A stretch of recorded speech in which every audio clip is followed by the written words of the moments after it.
ডিফেন্সে দেয়াল আছে, মিডফিল্ডে লড়াকু যোদ্ধা আছে, সামনে গোল করার ক্ষুধার্ত ফরওয়ার্ডও আছে, কিন্তু ঠিক গোল পোস্টের নিচে যদি শেষ ভরসাটাই দুর্বল হয়ে পড়ে তাহলে কি বড় স্বপ্ন দেখা যায়?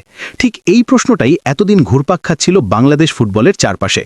ডিফেন্স, মিডফিল্ড কিংবা ফরওয়ার্ড প্রায় সব পজিশনেই বাংলাদেশ ফুটবল ফেডারেশন গত কয়েক বছরে বাংলাদেশি বংশোদ্ভূত খেলোয়াড় খুঁজে এনেছে, আলোচনা হয়েছে, ট্রায়াল হয়েছে, কেউ কেউ জাতীয় দলের দরজায় কড়াও নেড়েছে, কিন্তু আশ্চর্যজনকভাবে একমাত্র গোলকিপিং পজিশনটাই ছিল যেন উপেক্ষিত। সেই শূন্যস্থান পূরণের খবরটাই এবার যেন বজ্রপাতের মতো আঘাত করেছে ভক্তদের মনে, কারণ বাংলাদেশের হয়ে খেলার আগ্রহ প্রকাশ করেছেন দুইজন সম্ভাবনাময়, শক্তপোক্ত এবং এক কথায় ভয়ঙ্কর গোলকিপার, একজন সুদূর আমেরিকা থেকে, আরেকজন স্পেনের লা লিগার বিখ্যাত ক্লাব অ্যাথলেটিক বিলবাওয়ের শাখা ক্লাব থেকে।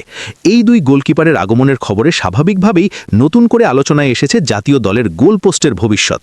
হ্যাঁ, এটা ঠিক, বাংলাদেশের কাছেই আছে দক্ষিণ এশিয়ার সেরা গোলকিপারদের একজন আনিসুর রহমান জিকো, আছেন প্রতিভাবান মিতুল মার্মা, যাদের পারফরমেন্সে বহু ম্যাচে রক্ষা পেয়েছে দল।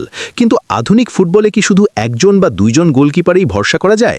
ভক্তদের বড় একটি অংশ দীর্ঘদিন ধরেই মনে করে আসছে, প্রতিযোগিতা বাড়াতে এবং আন্তর্জাতিক মানে টিকে থাকতে জাতীয় দলে একজন বা একাধিক উচ্চমানের বিদেশি বা প্রবাসী গোলকিপার থাকা এখন সময়ের দাবি। ঠিক এমন সময়ই আশার আলো দেখিয়েছেন বাংলাদেশি বংশোদ্ভূত আমেরিকান গোলকিপার সাইফ কেরাওয়ালা এবং আরব আমিরাত প্রবাসী তরুণ গোলকিপার ওজায়ের চৌধুরী। খবর অনুযায়ী হংকংয়ের বিপক্ষে গুরুত্বপূর্ণ ম্যাচের আগেই তারা বাংলাদেশ জাতীয় দলের ট্রায়ালে যোগ দিতে পারেন, যা হলে গোলকিপিং পজিশনে প্রতিযোগিতা যে এক লাফে কয়েক ধাপ বেড়ে যাবে তা বলাই বাহুল্য। এই সুখবরটি কেবল গুঞ্জন নয়, নিজেরাই সামনে এসে নিশ্চিত করেছেন সাইফ কেরাওয়ালা ও ওজায়ের চৌধুরী, আর এতেই যেন দীর্ঘদিনের অপেক্ষায় থাকা ফুটবল ভক্তদের মুখে হাসি ফুটেছে। প্রথমে আসা যাক সাইফ কেরাওয়ালার কথায়।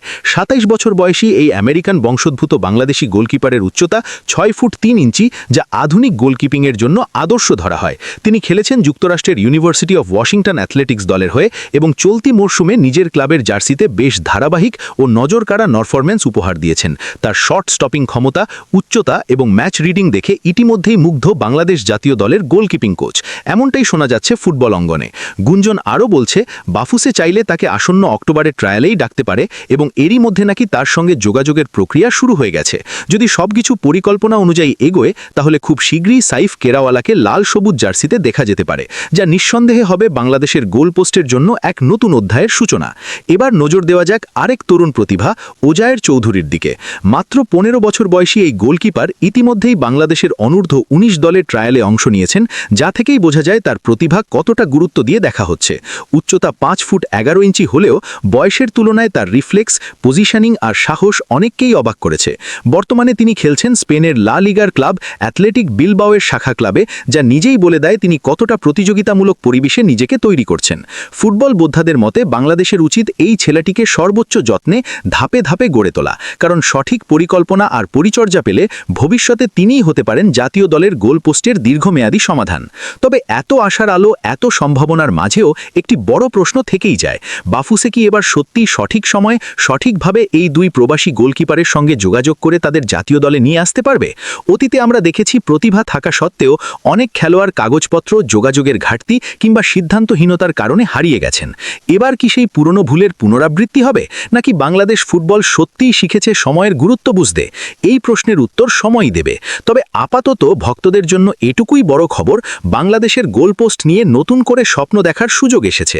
এখন আপনারাই বলুন, এই দুইজন বিদেশি বংশোদ্ভূত গোলকিপারকে কি বাস্তবে পাওয়া সম্ভব?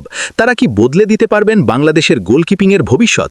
আপনার মূল্যবান মতামত অবশ্যই কমেন্ট করে জানাবেন, আর এমন আরও আপডেট পেতে পুরো ভিডিওটি শেষ পর্যন্ত দেখতেই থাকুন।